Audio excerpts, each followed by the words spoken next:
trabalhar hoje Joyce no Inferno, o capítulo 3, e que é um capítulo muito importante que nos faz pensar em diversas questões ligadas a um tema, assim, digamos, muito atual, né, sobre o avanço das religiões, né, principalmente evangélicas, e do peso, né, que isso tem sobre as pessoas, ou como diz o próprio Freud, né, no mal-estar, na civilização, né, onde ele vai pegar a estrutura da igreja e mostrar como a igreja, né, se eu vou pegar essa frase do Freud, ela explora a imagem do pai castrador para manter os homens sob seu controle. Essa imagem do pai castrador, né, que Freud vai associar a essa imagem do Deus que pune, né, desse pai castrador, né, associado ao que resta do complexo de Édipo, que ele chama de supereu, né, superego, que resta como um resto do complexo de Édipo, né? E esse capítulo tem, eu queria que nós trabalhássemos esse capítulo como dizer assim, as vicissitudes, as figurações, a imaginarização do supereu, né? E o seu, como dizer, a sua incidência no real. O real do supereu, que eu acho que aparece muito nesse capítulo do Inferno, além de toda a fantasmagoria, podemos dizer, que a mitologia, né, judaico-cristã oferece, principalmente a cristã, como é o caso daqui. Então tem vários aspectos que que me interrogam, que eu queria deixar como interrogação, sobre a relação entre o supereu e a culpa. O que seria o supereu na psicose, né, já que nós estamos aqui num caso de fora-clusão de fato, né, como é que isso ocorre e como é que a questão da culpa ocorre, né, no caso aqui né, que sabemos que é diferente, né, digamos, na clínica da psicose, né, como se reparte essa questão da culpa, né, nos tipos clínicos da psicose não são a mesma coisa, na esquizofrenia, melancolia e paranoia, e no caso da neurose, tampouco, né? E só para nos pautar, né, nós encontramos em Freud e Lacan algumas articulações da culpa e do supereu que eu acho que não são a mesma. Culpa, né, na psicanálise, ela está articulada à questão da lei, da sua transgressão e daquilo que volta para o sujeito em relação a essa lei e a castração, né? A culpa é o índice de que o sujeito teria ultrapassado os limites daquilo que a sua lei interna, digamos, permite, né? Como um índice de uma transgressão, né? No eu e o id, né? O eu e o isso, Freud aponta, ele fala né, do supereu, primeiro o supereu ligado à culpa, né? Que uma das vicissitudes do supereu é provocar a culpa, o sentimento de culpa, né, no sujeito, né? E ele coloca o supereu, né, numa coisa assim bastante ambígua, que o supereu ele é vinculado à censura relativa às escolhas pulsionais do sujeito. Mais ou menos evidente, todo mundo sabe isso, né? Você é culpado pelo seu gozo pulsional. Só que ele avança mais um pouco e diz assim, o supereu, ele vai, então, e o Freud articula imediatamente com o pai. O supereu diz: faça como seu pai, optando então para a renúncia pulsional. Seria nesse sentido do pai da lei. Mas ele diz também: não faça como seu pai. E o que Lacan vai mostrar como o supereu é uma lei discordante. Diferente da lei simbólica, digamos, sustentada pelo ideal do eu em Freud, né? Mas que o supereu é uma lei discordante, uma lei louca, é uma lei que não legisla, mas que legisfera.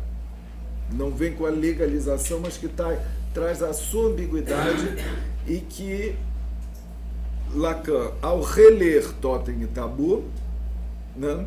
Por que ele vai reler Totem e Tabu para desenvolver mais a questão da culpa no cenário 17? Porque em Totem e Tabu, depois do assassinato do pai, os sujeitos morrem de culpa por terem matado o pai. E é isso que faz com que eles vão erigir o totem, que é um animal que representa o pai, que é proibido de matar, né? Então tem esse sentimento de culpa que é relativo a essa renúncia pulsional. Porém, esse sentimento de culpa está ligado memorialmente, miticamente, ao gozo do pai, que todos queriam ter, ser como o pai. Então, Lacan, ele resume essa contradição, o sentimento de culpa de eu ter matado aquele com o qual eu me identifico, eu queria fazer a mesma coisa que ele, mas ele me tiranizava, mas eu queria o gozo dele. Matei, né? Daí a hesitação de Hamilton em matar o Claudius, que está no lugar do pai. Mesma coisa. Matei, então Lacan resume, né,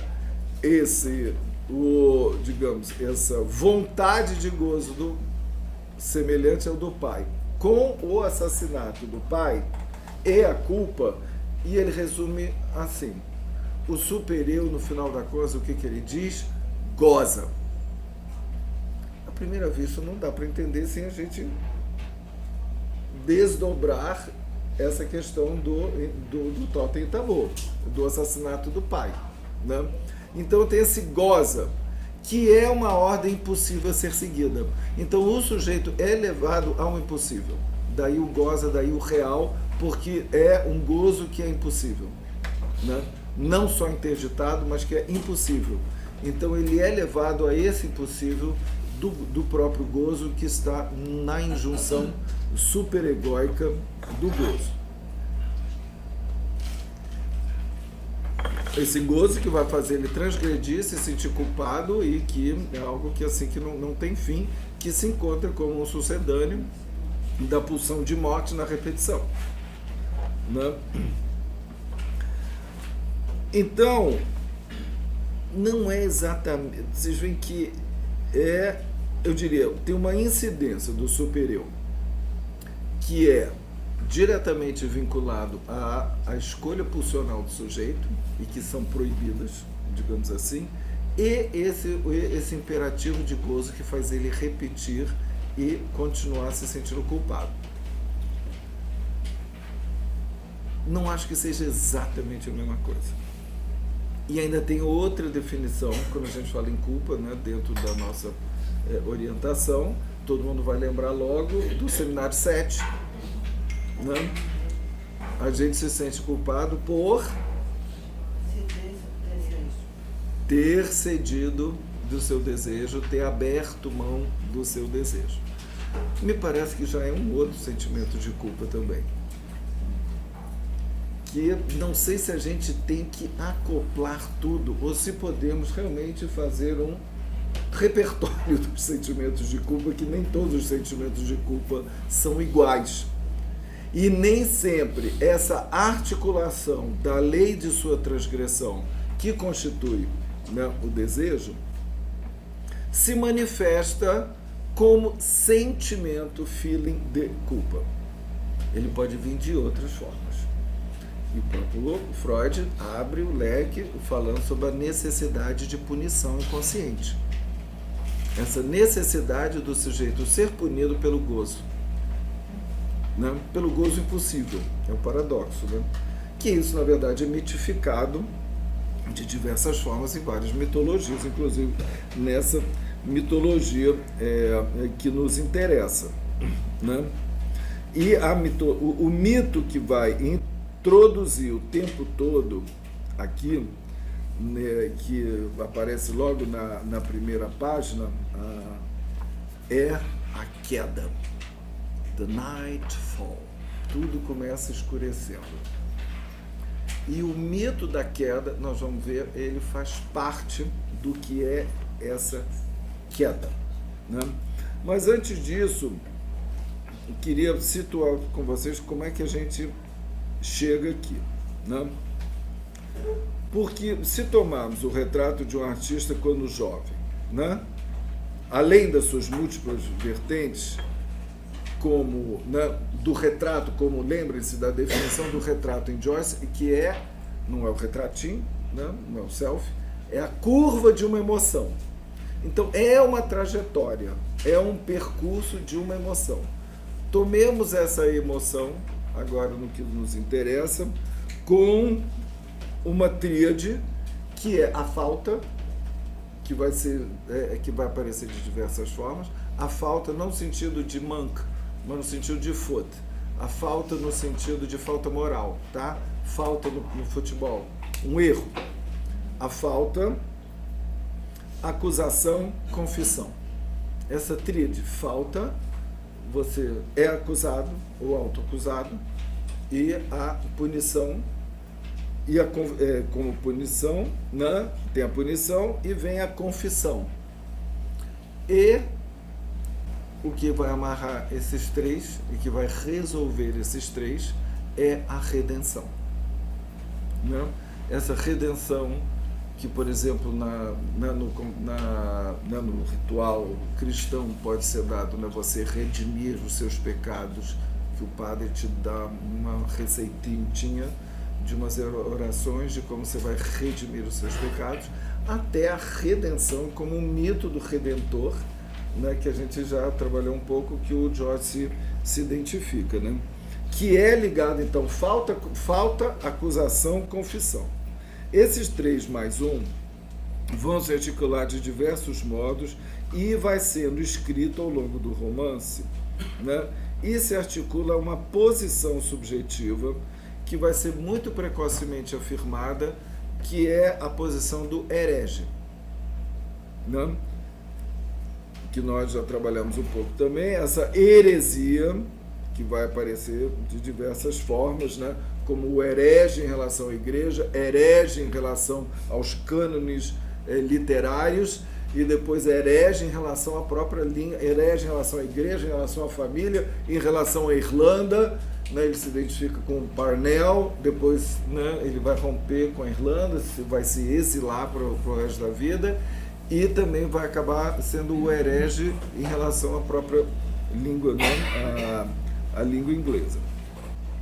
Então essa falta, ela tem inicialmente 2 nomes próprios e míticos: a queda, né? The Fall, e o pecado, Sin. A queda, ela é ligada, né, ao mito de Ícaro e Dédalo, que é o nome que ele elege, né, do Dédalo, que é, depois até quero desenvolver isso, desse mito dessa dupla filho e pai e filho, né? Pai e filho, que tem Deus, Jesus Cristo, tem o, né, Ícaro e Dédalo, né? Vocês se lembram, né? A escolha dele, do Dédalo, que é o grande artífice, né? Aquele que fez aquele objeto, né? A vaca, para a rainha dar para o amante dela, né? E ela entrou dentro da vaca, e depois ele foi, né, fez o labirinto do rei Minos, é o grande artífice, né, que é o Ícaro, e ajudado por seu filho Dédalo, e que aí, quando eles fugiram, Dédalo por causa da sua... Isso é uma coisa bem trágica mesmo, quer dizer, trágica no sentido da estrutura trágica, por causa de sua ambição, do seu orgulho, da sua desmedida, ou seja, da sua híbris, ele voa, lança voos mais altos, se aproxima do sol, o sol derrete as asas dele e tem a queda. Isso é também digamos, entra dentro do projeto e do pensamento do Joyce de helenização, né? Do Hellenize, de ser helênico, de ser grego, de ter como fundamento a mitologia grega e os gregos, né? Que ele fala que em alguns momentos o pecado como o orgulho como um grande pecado, né? De você querer se alçar a ser um deus e a queda do Dédalo, com o qual ele se identifica, mas ele é o grande artífice, né? 1. Dédalo. 2. A queda dos anjos do céu, que viraram os anjos do inferno, os demônios, e a queda de Adão e Eva, né? Do paraíso. O pecado, né? Que é um dos nomes da falta, é o sin. Sin, em inglês SN, que Lacan coloca como fundamental na raiz do sintoma dele. É sintoma, né? Que ele coloca aí. Então, esse pecado é algo que faz parte do sintoma dele, né? Que é a falta, né, relida pela mitologia cristã. Na série Lúcifer, até Lúcifer faz análise, né? Como? Na série, uma série que é Lúcifer, até ele próprio faz análise. Ele procura, né? Porque, na verdade, esse conflito da relação dele com o pai tem um conflito porque ele não se submete. Ele não quer ficar alienado, por isso ele cai. Ele cai. É. Mas ele vai fazer análise para se haver com esse pai. Bom, Lúcifer somos todos nós, né? Porque todos caímos, vamos combinar. Bom, mas esse pecado, então, ele vai se conjugar, isso para mostrar como esse pecado, que é um dos nomes da falta, né, desse erro, é algo que faz parte do próprio, da estrutura de Joyce, e Lacan vai ler esse erro como uma foraclusão, na verdade, como uma falta. Né? Esse pecado que se conjuga, vai se conjugar com a acusação e a confissão, deixando então transparecer a questão da culpa, né? Da culpa que a gente pode e deve diferenciar do sentimento de culpa, né? Você pode ser culpado, você vai num tribunal, você é culpado e você não se sentir culpado, né? Você pode ter o sentimento de culpa e não ser culpado. Então, né, é algo aí que a gente tem que pensar, que o sentimento, né, mas no sentimento, na questão da culpa, sempre tem o tribunal do outro, né? O tribunal do grande outro, seja ele o interno ou externo, né? E que vai ser representado, esse tribunal é representado pelo superior, né?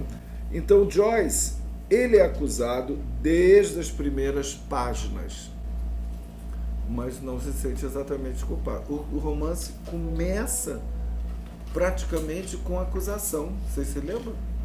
Quando ele está em casa, pequenininho, chega os vizinhos e aí ele expressa o desejo dele, quando eu crescer, vou me casar com Aileen.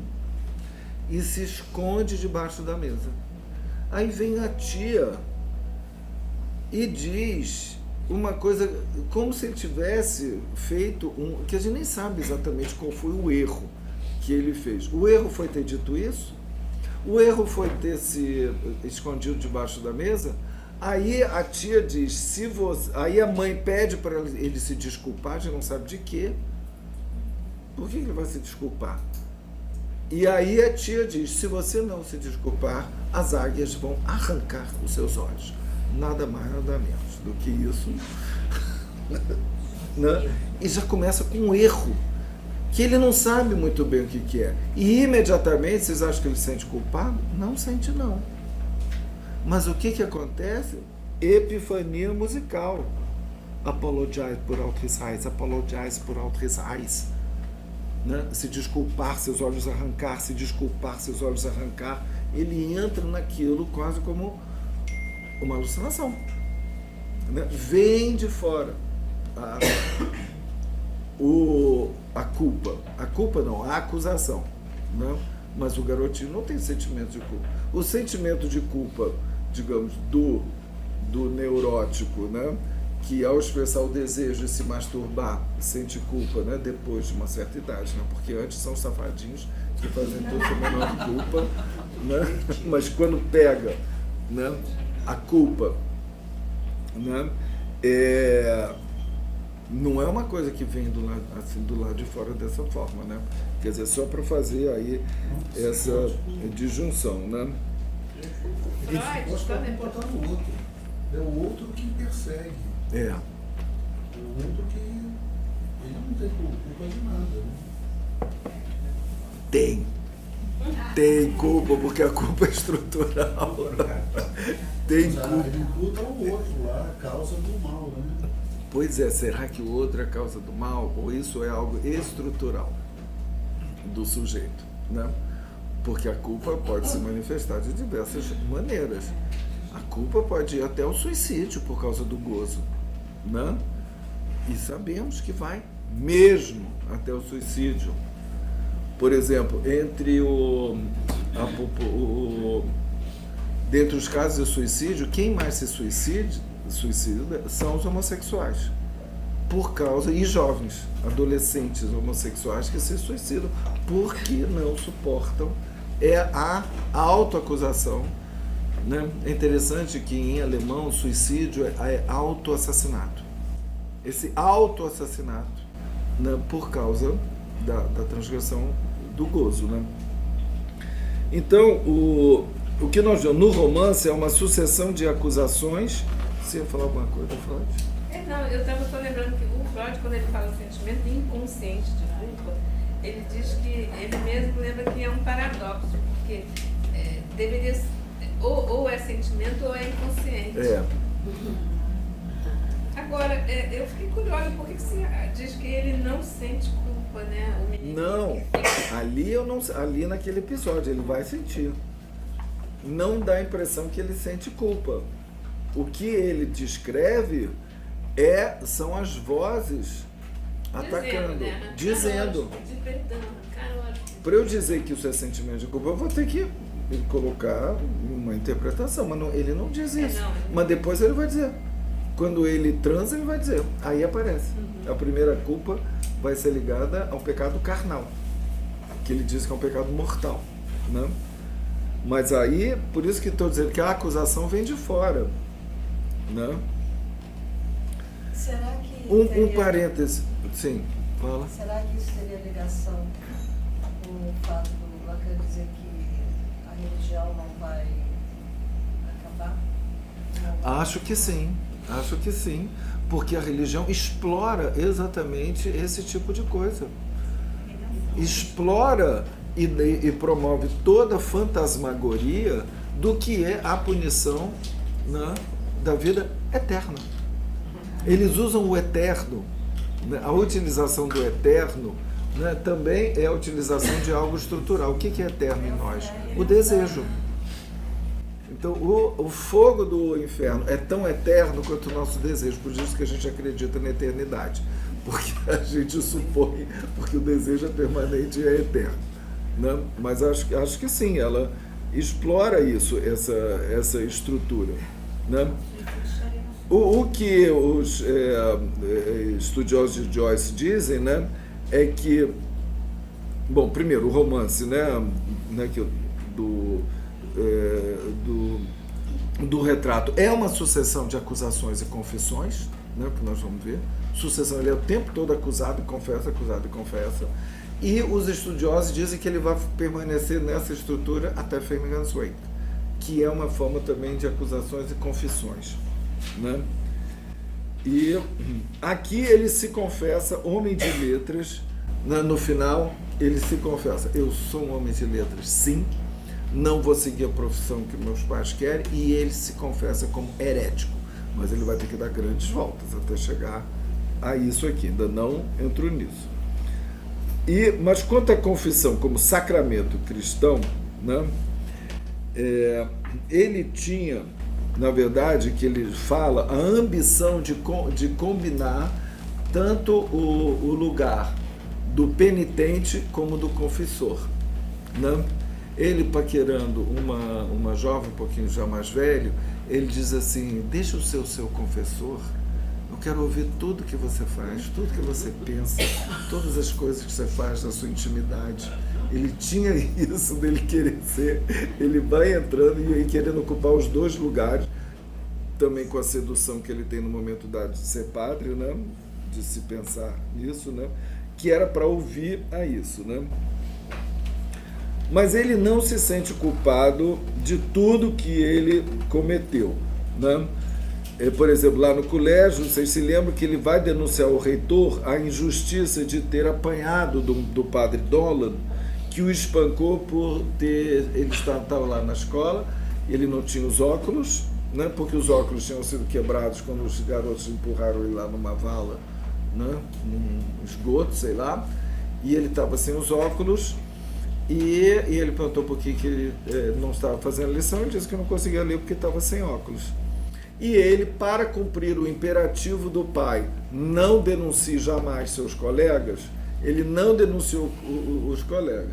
E aí apanhou do padre na frente de toda a classe, uma humilhação horrorosa, mas depois, como ele não tinha dito que não ia denunciar os padres, mas só não podia denunciar os colegas, foi denunciar o padre para o reitor. E não tinha a menor culpa com isso, né? Isso é interessante, né? Porque esse pai precário, como a gente viu, e carente, a única coisa que o pai falou quando ele entrou para o colégio foi: nunca denuncie um colega. E outra coisa, seja um gentleman. Be a gentleman. Que ele depois, quando perguntava o que o pai era, né, todos os filhos tinham os pais magistrados, ele disse: meu pai é um gentleman. Aí no segundo capítulo que nós vimos, a gente assiste a queda do pai. Lembra aquela queda do pai, quando ele vai a Cork, na viagem, a degradação social, financeira, da autoridade também do pai, desse pai que se demite da autoridade paterna, que diz o pai que era companheiro do próprio pai e que ele quer ter uma relação de cumplicidade assim com o filho. Então é uma queda, a queda do pai, né? Que ele quer também, ou seja, que ele não está à altura da função simbólica do pai, né? E ainda em Cork, que ele confessa as suas próprias orgias secretas, né? Ele fala de umas orgias secretas, provavelmente fantasias masturbatórias, né? E que qualquer imagem o atraía. E aí ele já confessa, digamos, o seu desejo, né? Quer dizer, ele confessa para si mesmo, né? Ele disse que ele queria forçar um outro ser a pecar com ele e a exultar com ela no pecado. Exult seria gozar com ela no pecado. Ou seja, ele associa, dentro da mitologia que ele está, o sexo ao pecado, né? E ele entra já num gozo pornográfico aí que vai acompanhar ele a vida inteira, né? Inclusive que vai aparecer nas cartas para Nora, né? Um gozo pornográfico que ele passa a escrever, né? E a descrever cenas sexuais, uma pornografia em cartas, em bilhetes, a gente já viu isso também, né? Que ele escreve e ele deixa em lugares determinados na cidade, em monumentos, vai numa igreja, deixa ao pé do altar, vai numa pica d'água, deixa ali, vai num lugar, vai deixando essas cartinhas, supondo que as menininhas vão abrir, ver o que é a curiosidade e ler aquilo. Então ele endereça anonimamente já, né, essas cartas que um dia vão chegar à sua destinação com Nora, digamos assim, né?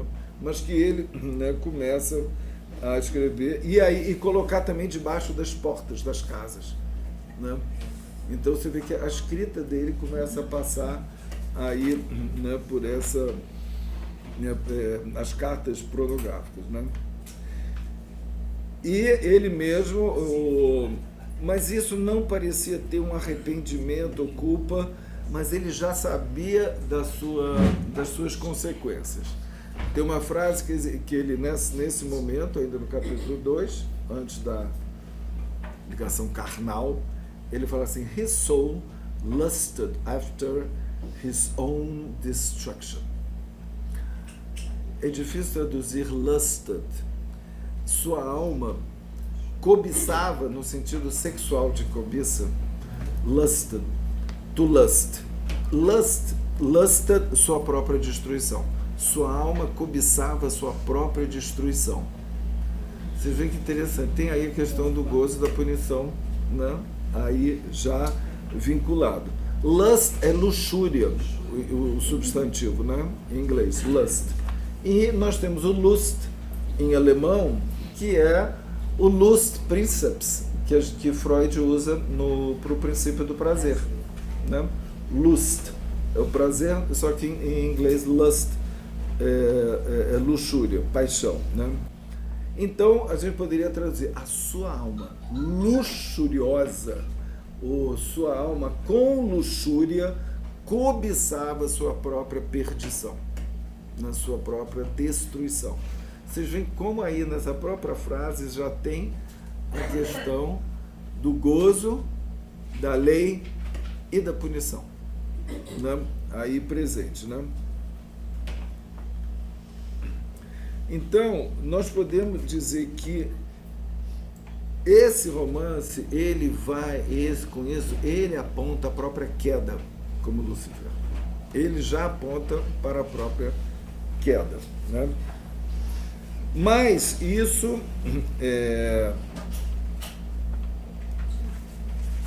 me parece que é menos da ordem de uma confissão do que de uma constatação. Ele sabe que não vai ter jeito, não vai ter jeito. O que ele sente, né, digamos, pulsionalmente, é tão forte que não vai ter jeito. Não é uma coisa que ele vai tentar se reter, né? E ainda no segundo capítulo, né, para lembrar, a outra queda e a outra heresia, né, é quando ele é acossado pelos colegas, quando ele demonstra o seu gosto literário por Lord Byron, um grande herege, um imoral, considerado pela igreja, e os garotos forçam a que ele negue aquilo. E ele não nega. E ele não admite, né? Eles dizem: admita que Lord Byron não é o melhor e não sei o que e tal, e aí eles vão até o espancamento. Aquele espancamento que vai ter a surra, que Lacan vai dizer que, né, que é uma demonstração que o imaginário tá solto, por causa daquela comparação da casca, né, de uma fruta que madura, que a casca se desprende. Então ele se assume aí do lado do herege, né, da heresia, como uma escolha, né? Mas a sua queda mesmo só vai ser ratificada no final do segundo capítulo, como a gente viu, que ele tem a primeira relação sexual, né, com aquela prostituta. Foi aí onde a gente parou. Então, a abertura do capítulo 3 é The Nightfall. Começa com o entardecer e a gente vai ver uma sucessão, né, de quedas aqui, né?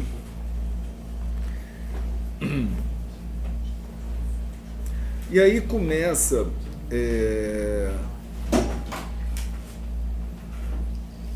ele vai, como ele perambulava muito, né?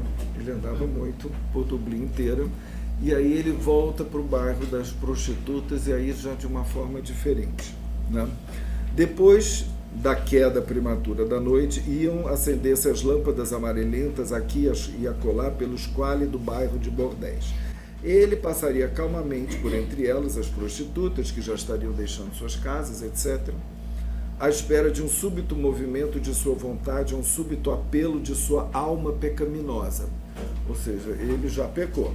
Então, antes ele estava lá todo inocente, ele já está indo com a alma pecaminosa ante a carne delas, macia e perfumada.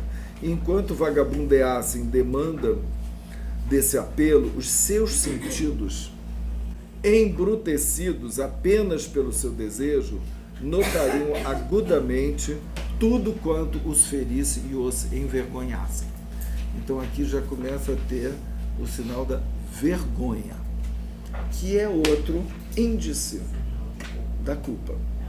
Podemos dizer, vergonha não é exatamente o sentimento de culpa, mas é também um índice da presença do supereu.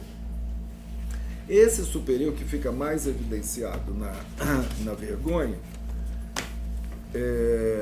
que pode ser reduzido a um olhar. Não é à toa que Lacan, no próprio seminário 17, ele vai dizer o objeto A é o supereu. Porque as duas instâncias que temos do supereu, descritas por Freud, com as suas duas funções, são vigilância e crítica. O que é isso, gente? O olhar e a voz. O olhar e a voz são as duas manifestações do supereu, como aparece no Apologize. Apologize por out his eyes, nós vemos a conjunção do olhar e da voz.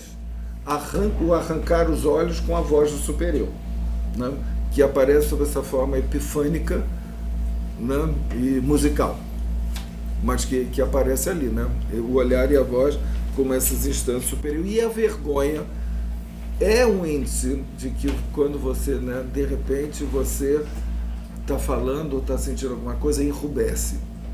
Aquilo é um índice de que você está sendo pego, você está sendo visto, pego em flagrante de alguma coisa, e aparece aí o véu do falo. Levanta o véu do falo. Levanta o véu do falo.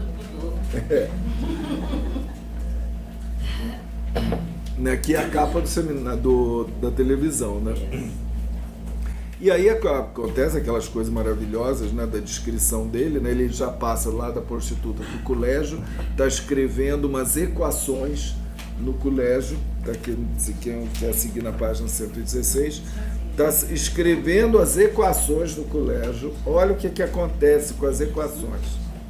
Às vezes não é coisa de doido, hein? Ou de artista. Como diz a Sônia. A Sônia sempre me corrige, coisa de doido. Mas não, artista. Tá certo? Olha só. Aí ele está fazendo uma equação. A equação, na página de sua pasta de cadernos, começou. A equação abriu uma cauda muito larga com olhos e estrelas, como a cauda de um pavão. Depois, quando os olhos e as estrelas, as equações tinham olhos, gente. Tá? Olha onde aparece o supereu, vai aparecer na equação. Uma equação. Os olhos e as estrelas dos seus índices foram se eliminando. Os índicezinho de matemática. Foram se eliminando, começaram vagarosamente a se fechar, dobrando-se novamente. Virou uma coisa assim lisérgica, Os índices que apareciam desapareceram, os olhos que se abriam e se fechavam. Os olhos que se abriam e se fechavam eram estrelas que tinham nascido e se apagavam. Aí entrou o poético. E aí, não satisfeito com isso, ele começa a ouvir uma música também. Obrigado pela trilha sonora. O vasto ciclo de rutilante vida atraiu seu espírito exausto para fora do seu limite. Mais uma vez, aquilo fora dos limites. Lembra que nós já vimos algumas vezes que a gente chamaria uma despersonalização, uma desrealização, para fora do limite. Fora do seu limite, para dentro do seu centro, uma distante música acompanhando-o para dentro e para fora. Olha que interessante, ao mesmo tempo esse fenômeno do holiscópico é acompanhado de um fenômeno invocante, Mas qual música? A música ia ficando cada vez mais próxima e ele se recordava as palavras de um fragmento do Shelley sobre a lua errando solitária, pálida de cansaço. E aí, o que ele diz? O que era? Ele interpreta esse fenômeno. E ele diz: era a sua própria alma a caminho da experiência, desdobrando-se pecado após pecado, abrindo muito o fardo de fogo de suas estrelas a arderem e fechando-o sobre si mesmo, enlanguecendo devagar, apagando suas próprias luzes e fogos. Mas qual o efeito subjetivo nele? Uma lúcida indiferença fria reinava em sua alma. A indiferença, ainda não pintou a culpa, né? Aí, mas ele constata. Não tem... Gente, hoje a trilha sonora está ótima, cada vez tem um telefone tocando. Pecara mortalmente. Aí a gente vai ver. Pecara mortalmente, mas muitas vezes, não só uma vez, mas muitas vezes, e sabia que enquanto permanecesse em perigo de danação eterna, apenas pelo primeiro pecado só, em todos os sucessivos pecados, fora multiplicando a sua culpa e a sua punição. Aí começa a despontar uma culpazinha, assim, intelectual, na boa, tá? Estou sendo fixe, pequei, tá bom, vou cumprir, não, ainda estava, né, aqui, né, indiferente. Aí, ele não está querendo se defrontar com Deus, e aí ele vai apelar para a Virgem Maria. Aí encontra lá a Virgem Maria, está lá com ela, né? Ele quer ser o cavaleiro da Virgem Maria. Olha o gentleman de novo. Ele quer ser um gentleman agora da Virgem Maria. Não tem negócio de cavaleiro de Maria, filhos de Maria, né? Não tem uma coisa de filhos de Maria. Ele quer ser um cavaleiro de Maria. E aí o que acontece? Aí ele está rezando para Maria, e aí as palavras nas palavras da oração para Maria, olha o que acontece. Aí ele vai falando os nomes de Maria, quando os nomes de Maria eram murmurados suavemente pelos lábios, onde todavia ainda se arrastavam sórdidas e vergonhosas palavras, e até o sabor mesmo de um beijo lascivo. Eu não vou fazer isso para vocês, vai ficar um pouco pornográfico, mas imagina assim: Ave Maria, cheia de graça. Vocês imaginam que Mãe de Deus, e ele sentindo as palavras do que ele escrevia, que ele fazia com as mulheres, se entremeando com as orações e sentindo, né, o prazer erótico dos beijos, né? Aí, né, ou seja, não deu muito certo, né, ir lá para ver, porque apareceu, né? Vocês veem que é diferente daquele obsessivo que daquele obsessivo que irrompe, que está rezando, né? Que eu acho que é um exemplo freudiano também, não é? Aquele que está: Pai nosso que estás no céu, teu digela sêmen, do homem dos ratos. Amém. Amém. Não, mas tem aqui também: Pai nosso que estás no céu, ao Pai, ao cu, filho do cu. Não, aí ele vem uma palavra, aí ele se pune, não sei o que. Ai meu Deus, como é que vê essa palavra no meio da oração? Morre de culpa, né? Aquela coisa que irrompe do obsessão. Aqui não, né? Que fica com horror e culpa, que vem junto com alguma coisa, né? Não é. Aqui vai se misturando e vai se erotizando aqui com ele, né? E aí nós vemos que aí vai começar finalmente o tema do terceiro capítulo, que é um retiro espiritual, que é um retiro dos padres. Então, que todo ano, na época do aniversário de São Francisco Xavier, se não me engano, ou do Santo Inácio, não sei bem, está aqui, eu acho que todo ano tem isso, eles fazem um retiro de todos os meninos, um retiro espiritual, né, lá no colégio, e o retiro, né, que vai de quarta a sexta-feira. O padre faz um pequeno prólogo e o retiro versa sobre as 4 coisas derradeiras dessa vida. Quais são? A morte. Acho que acabou? Não acabou. A morte, o julgamento, aí, presidente superior, julgamento, o inferno e o paraíso. São as 4 coisas derradeiras da vida, viu? Aprenda. Né? E aí, esse retiro, ele é apresentado como o quê? Para que esse retiro? Esse retiro é para lembrar para vocês o porquê nós viemos ao mundo. Lembrar, está aqui na página 124, que fomos enviados a este mundo para uma coisa somente: para cumprirmos a vontade de Deus e para salvarmos as nossas almas imortais. Tudo mais é sem valia. É isso. Então o retiro vai focar nisso.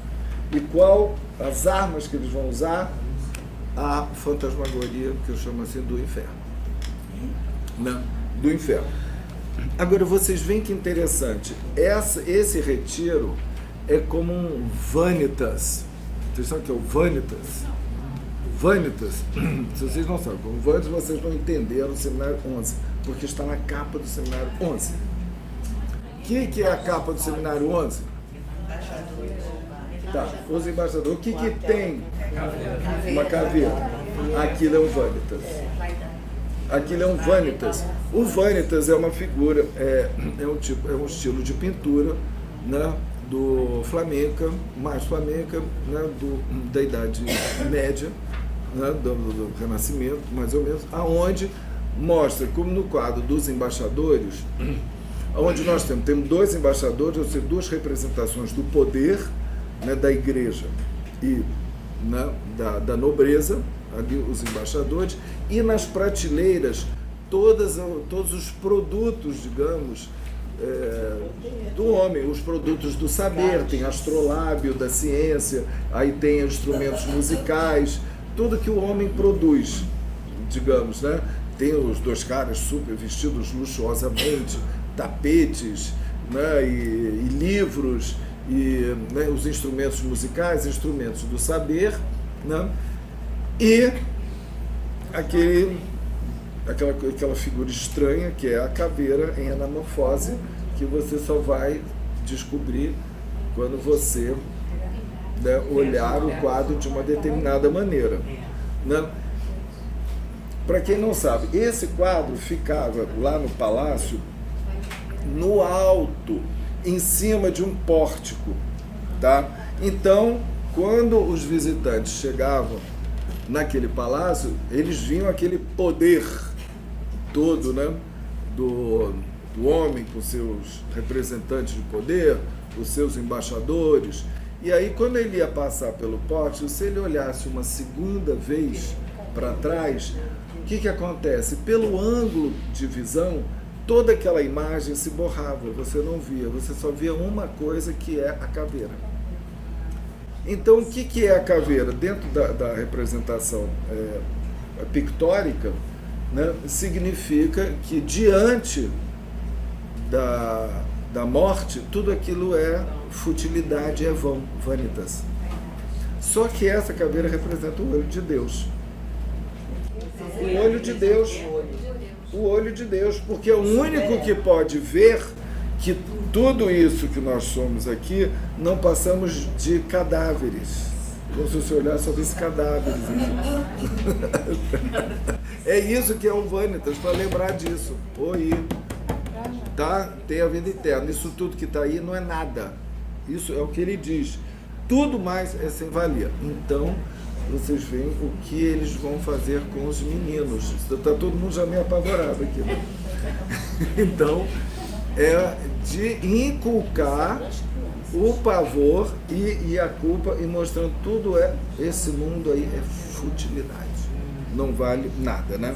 A questão mesmo do valor.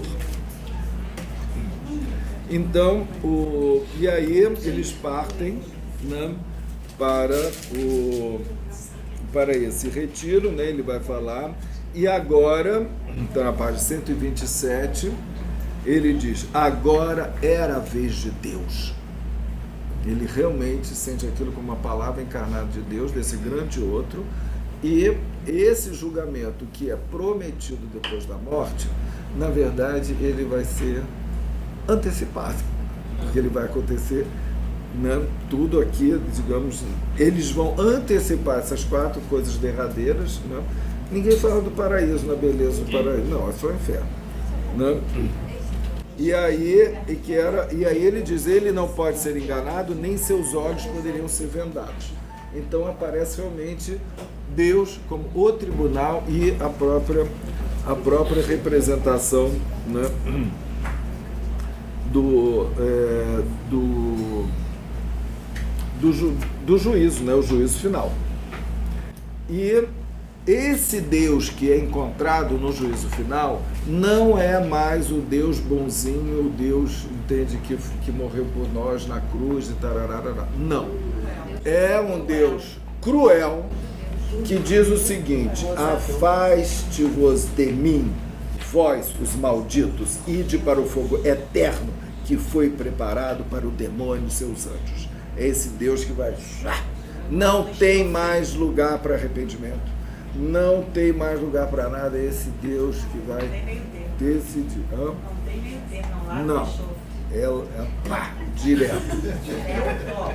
Nisso, vocês veem, ele tem um prólogo, ainda nem começou o retiro, ele estava chamando os meninos para irem para o retiro. Aí ele vai de novo atravessar o lugar lá do bordel das prostitutas. Olha como é, o que acontece agora. Ao atravessar a praça, né, primeiro, o que vai acontecer, ele diz assim, a sua alma, depois disso, a sua alma estava ulcerada com o pecado. Antes tinha indiferença fria, agora ele sentia a sua alma ulcerada com o pecado. Sim, o pregador tinha razão, a vez de Deus tinha chegado. É como se para ele o juízo final tinha chegado ali, né? Como um animal no monturo, a sua alma jazia tombada em sua própria imundícia, né? Mas os toques da trombeta do anjo a tinham arrancado lá das trevas e do pecado para a luz. As palavras do juízo exclamadas pelo anjo despedaçavam no instante a sua pressuposta paz. Ao atravessar, caminhando de volta para casa, o claro riso de uma rapariga alcançou seus escaldantes ouvidos. Aquele frágil som feriu seu coração mais fortemente do que um tom metálico de trombeta, e não ousando erguer os olhos, voltou-se um pouco e ficou olhando à medida que caminhava a sombra emaranhada dos arbustos. A vergonha ergueu-se do seu coração ferido e penetrou em todo o seu ser. Então aqui agora são os risos que se transformaram em coisas terríveis quando ele passa ali pelas prostitutas, né?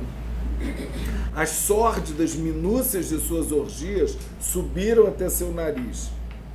Os seus monstruosos sonhos povoadas agora, olha o que se transformaram naquelas meninas super atraentes sexualmente, olha o que se transformaram. Os seus monstruosos sonhos povoados por criaturas simiescas e por prostitutas com dardejantes olhos brilhantes, as sórdidas cartas sem fim que tinha escrito, na alegria da confissão culposa e carregado consigo dias e dias escondidos, para tirá-las apenas sob a proteção da noite, sobre a relva na extremidade de um campo ou debaixo de alguma porta, né? Aí ele vai, né, e fala, louco, era possível que tivesse feito essas coisas? Aí tudo aquilo da indiferença, ele passa um arrependimento mortal. A gente vê aí a virada, né, da subjetividade. Um suor frio começou a escorrer da sua testa à medida que as recordações ignóbeis se condensavam dentro do seu cérebro. Aí começa, então, a descrição do inferno, e a primeira coisa foi Lúcifer, que era um filho da manhã, um radiante e poderoso anjo, entretanto caiu. Né? Está aqui na página 132. Caiu, e com ele caiu um terço das cohortes do céu, caiu e foi arremessado com seus anjos revoltados para diante do inferno. E aí vieram Adão e Eva, foram criados depois disso por Deus e colocados no Éden. Mas havia condição imposta a eles de obedecer a sua palavra, não tinham que comer o fruto da árvore proibida. E aí Lúcifer, que se disfarçou em serpente, que foi lá tentar o tal, não? Mas, meus queridos meninos, também eles caíram. O demônio, outrora um anjo resplandecente, o filho da manhã, mas agora o repelente monstro veio na forma de uma serpente, que é o mais astuto de todos os animais da terra. E tempos depois, aí eu já vou falar porque me lembrei, o que acontece? Aonde que vai aparecer essa serpente na subjetividade dele? O Lúcifer na série ele diz o seguinte: eu só venho aqui fazer o meu papel, que é realizar os desejos, né? Quer dizer, então é porque você quis. Na verdade, foi a serpente. Você desejou. Aí meio que essa questão do desejo aí. Sim. E aí o que a gente vê que vai corroborar, né, com o que a Vanessa está falando? Na página 156, nós vemos uma descrição apavorante que o seu pênis se transforma numa serpente. O seu pênis. Aqui diz, olha, ele estava em pecado mortal. E mesmo mais um podia lhe vir. Isso podia acontecer num instante. Mas como assim tão de repente? Vendo ou pensando ao ver, os olhos veem uma coisa sem primeiro haverem desejado vê-la. Depois, no instante, aquilo se dá. Mas será que essa parte do corpo compreende? Essa parte é seu órgão, né? Seu membro. Ou o que é que acontece? A serpente, o mais sutil dos animais da terra, ela deve compreender logo quando deseja. Então prolonga o seu próprio desejo, instante após instante, pecaminosamente. Sente, compreende e deseja. Que coisa horrível. Quem fez isso ser assim? Uma parte bestial do corpo, apta a compreender bestialmente e a desejar bestialmente. Era, pois, então, ele uma coisa inumana, movida de uma alma inferior.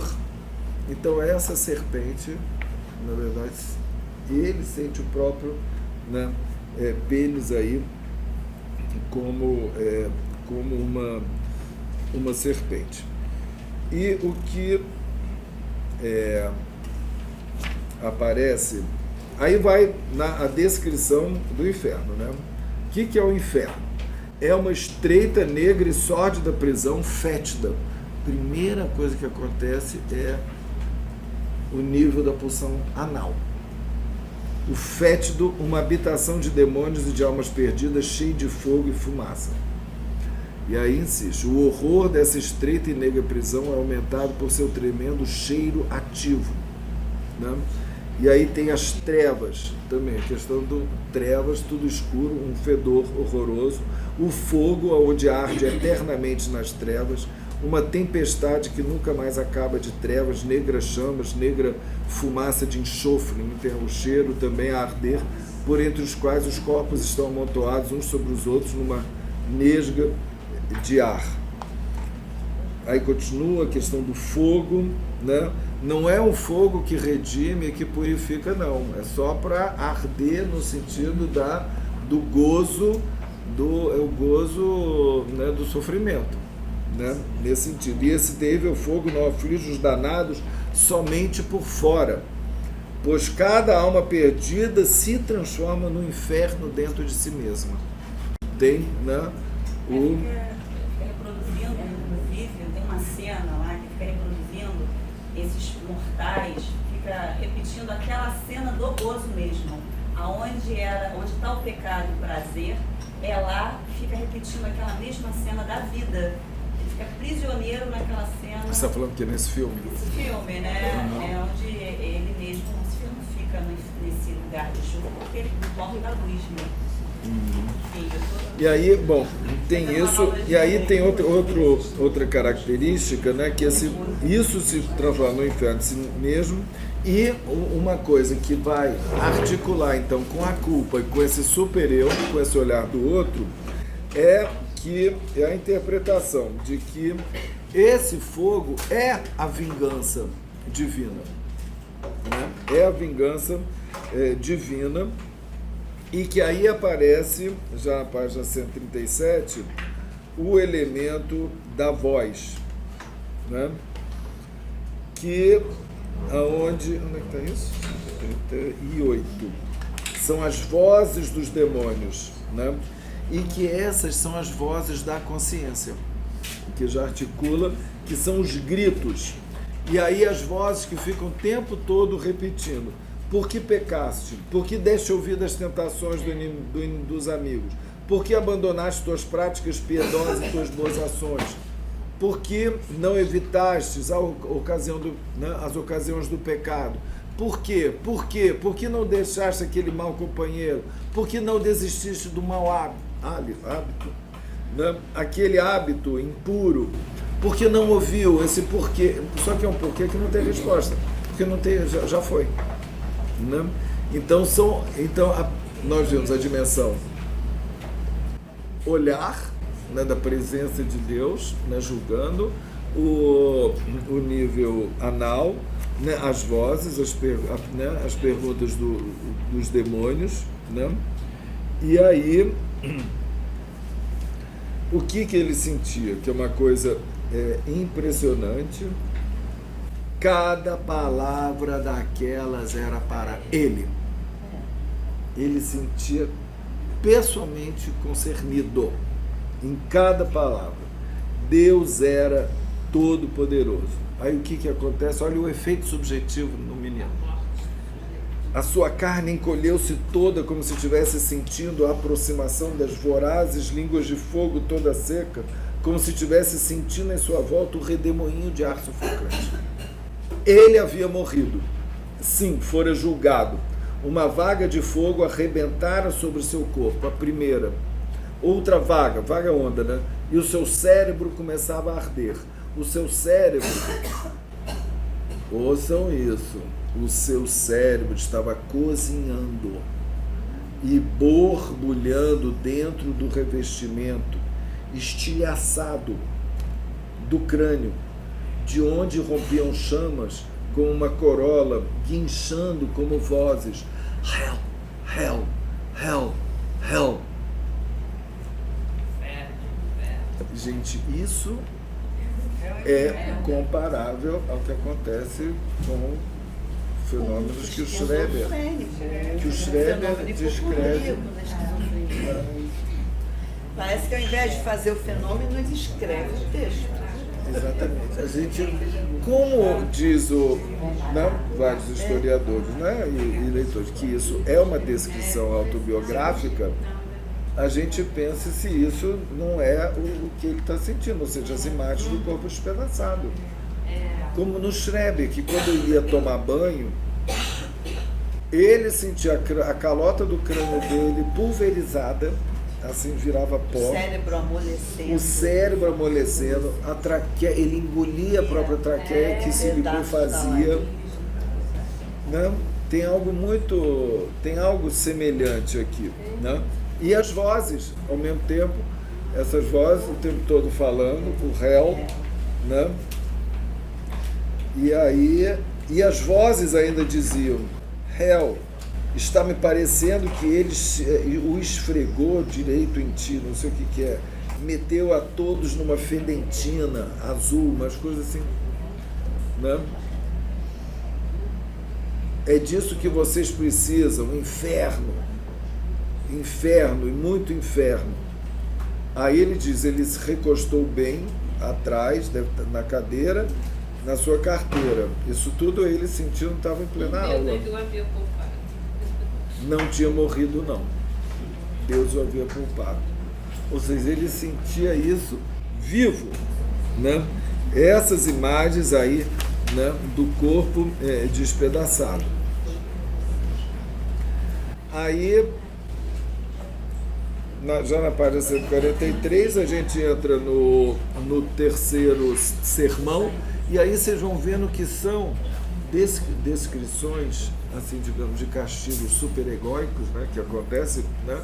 Vimos a nível do olhar, voz e pulsão anal, a nível do corpo, e agora tem algo que é a pior, que é a pena, a primeira pena, que é a pena da perdição, que é o abandono total do outro, a retirada de Deus, a retirada de Deus, ou seja, que você está absolutamente desamparado, né? Aí ele diz: Deus, lembrai-vos, é um ser infinitamente bom, e por conseguinte a perda de um tal ser deve ser uma perda infinitamente dolorosa. Nós, nesta vida, não temos uma ideia muito clara do que tal perda pode ser. Claro que temos, né? Senão não teríamos fabricado toda essa fantasmagoria do que é, né, o outro ser abandonado pelo outro, né?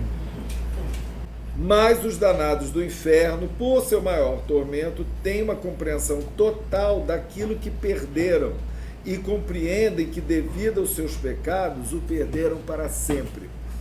Se o outro te abandona, meu querido, a culpa é sua. E essa culpa é estrutural, né? Ou seja, vocês veem como isso, a fantasmagoria, como eu estou chamando, católica, pega algo que é estrutural.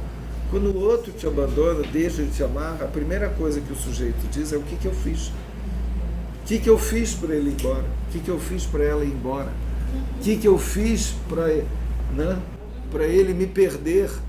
Tanto o que o Lacan fala? Qual é a primeira pergunta que o sujeito que vem ao mundo faz? Pode ele me perder?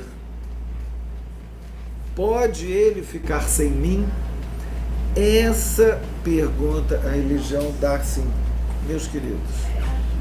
Claro que Deus não vai abandonar vocês. Não, não vai. Ele não vai te perder, a não ser se você se perder.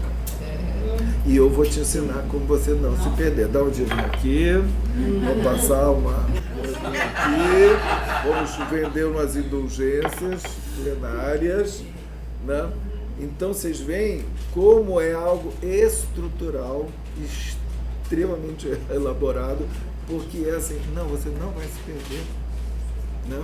Porque é o terrível do desamparo, que é o abandono do outro, né? E isso é descrito aqui. Vocês imaginam um sujeito e um outro infinitamente bom, um outro infinitamente amoroso, um outro infinitamente provedor, que não vai deixar faltar nada. Nada. E se você perde essa pessoa, não, esse Deus, o Deus, né? Esse Deus encarnado. Então o que vai dar? Angústia de separação. Pois é, tem um corte, tem uma ruptura nesse momento, né? Nessa coisa que ele diz.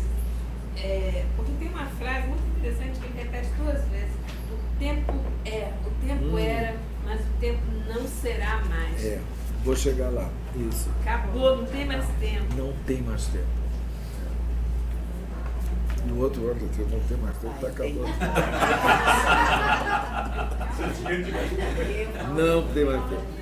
E aí ele diz: a angústia, que a angústia seja para a pobre alma. Olha aqui, olha como é uma coisa super psicanalítica mesmo, né, que eles usam.